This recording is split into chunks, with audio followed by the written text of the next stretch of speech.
ఎమ్మెల్యేల అనర్హత పిటిషన్లపై రేపటి నుంచి విచారణ ప్రారంభం కానుంది. ఈ మేరకు assembly secretary Narasimhacharyulu bulletin release చేశారు. విచారణ జరగనున్న సందర్భంగా అసెంబ్లీ ప్రాంగణంలోకి మీడియాకు అనుమతిని నిషేధించారు. అలాగే ఎమ్మెల్యే ఎమ్మెల్సీలకు కూడా అసెంబ్లీలోని పార్టీ ఛాంబర్ వరకే అనుమతిస్తామని స్పష్టం చేశారు. ఇక మాజీ ఎమ్మెల్యేలు ఎమ్మెల్సీలకు అసెంబ్లీ ప్రాంగణంలోకి అనుమతి లేదు. ఎమ్మెల్యేలు కూడా మీడియా పాయింట్లో మాట్లాడేందుకు అనుమతి లేదని సెక్రటరీ స్పష్టం చేశారు.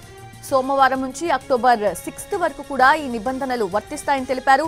అలాగే విచారణకొచ్చే అడ్వకేట్స్ కూడా సెల్ ఫోన్స్ తీసుకురావద్దని సూచించారు. సెల్ ఫోన్స్ సహా ఎలాంటి రికార్డింగ్ పరికరాలకు అనుమతి లేదని తేల్చి చెప్పారు.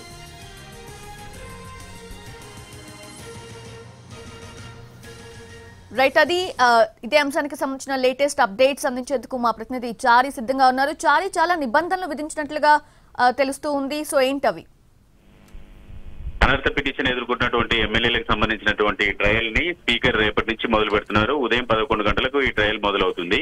పార్టీ మారినటువంటి ఎమ్మెల్యేలు ఫిర్యాదు చేసినటువంటి బీఆర్ఎస్ పార్టీకి సంబంధించినటువంటి అడ్వకేట్లతో క్రాస్ ఎగ్జామినేషన్ చేశారు. దీంట్లో రేపు 4 ఎమ్మెల్యేలకు సంబంధించినటువంటి విచారణ జరుగుతుంది. కాళ యాదయ్య, గుడెం మైపాల్ రెడ్డి, ప్రకాష్ గౌడ్, అలాగే కృష్ణమోహన్ రెడ్డి, ఈ 4 ఎమ్మెల్యేలకు సంబంధించినటువంటి విచారణ జరుగుతుంది. ఈ నేపథ్యంలో అసెంబ్లీ అధికారులు కొన్ని నిబంధనల్ని షెడ్యూల్ ని విడుదల చేశారు. ఆ షెడ్యూల్లో ప్రధానంగా విచారణకు వచ్చేటువంటి అడ్వకేట్లు ఎవరు కూడా మొబైల్ తీసుకురావద్దని, అలాగే అసెంబ్లీ ప్రాంగణంలోకి విచారణ రేపటి నుంచి జరుగుతుంది కాబట్టి అక్టోబర్ 6వ తేదీ వరకు కూడా ఎమ్మెల్యేలు కూడా పార్టీ ఎల్పీ కార్యాలయం వరకు మాత్రమే అనుమతి ఇచ్చారు.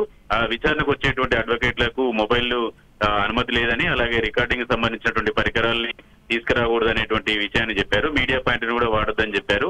అంటే ప్రధానంగా కోర్టులో ఎలాగైతే ప్రొసీడింగ్ ఉంటుందో స్పీకర్ దగ్గర కూడా అదే రకమైనటువంటి ఆర్గ్యుమెంట్స్ జరుగుతాయి కాబట్టి దీనికి సంబంధించి కొన్ని నిబంధనల్ని అసెంబ్లీ అధికారులు విధించారు. దాంట్లో భాగంగానే ఇలాంటి నిర్ణయాలు తీసుకున్నారు. రేపు ఉదయం 11 గంటలకు ట్రయల్ ప్రారంభమవుతుంది కాబట్టి అసెంబ్లీ ప్రాంగణంలోకి ఎమ్మెల్యేలు కేవలం పార్టీ కార్యాలయానికి, అయితే మాజీ ఎమ్మెల్యేలు మాజీ ఎమ్మెల్సీలు ఎవరు కూడా అసెంబ్లీ ప్రెమిసెస్ లోకి అనుమతి లేదు అనేటువంటి నోటీస్ ని అసెంబ్లీ సెక్రటరీ విడుదల చేశారు.